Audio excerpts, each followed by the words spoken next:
Magandang araw sa inyong lahat. Ako nga pala si Kathleen Newton at ang tatalakayin natin ngayong araw ay ang ebolusyong kultural. Pero bago ang lahat, tatalakayin muna natin kung ano ba ang ebolusyong kultural. Ang ibig sabihin ng ebolusyong kultural ay hindi lamang simpleng transformasyon sa lipunan, ngunit isang proseso ng pangmatagalang pag-unlad ng mga tao sa kanilang kapaligiran. Ang prosesong ito ay nahahati sa tatlong mahalagang yugto sa kasaysayan ng tao. Ang una ay ang Paleolitiko, ikalawa ang Mesolitiko at ang pinakahuli ang Neolitiko. Una muna nating tuklasin ang Paleolitiko. Ang term na Paleolitiko ay nanggaling sa Greek dahil ang paleo ay ibig sabihin old at ang litos meaning bato. Sa panahong Paleolitiko, dito natuklasan ang paggamit ng apoy. Rin ay isa sa mga pinaka-importanteng natuklasan nila dahil ito ay nagamit nila sa paggagawa ng kanilang mga pagkain. Sa panahon ng Paleolitiko, ang mga tao ay nabuhay lamang dahil sa pangangaso.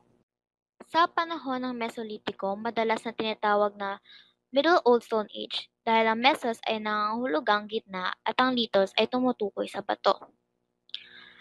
Sa panahong ito, ang mga tao ay nanirahan sa mga tabi ng ilog. Sa panahong ito ay natagpuan nila ang maliit na bato na tinatawag na microlith. Dahil sa microlith, nakagawa sila ng kung anumang bagay na makakatulong sa kanila sa pangunguha ng pagkain.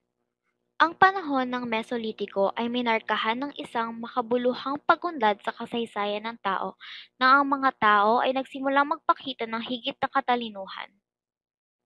Sa panahon ng Neolitiko na kumakatawan sa pinakahuling panahon sa sinaunang panahon, ang ating mga ninuno ay natuklasan ang pagsasaka.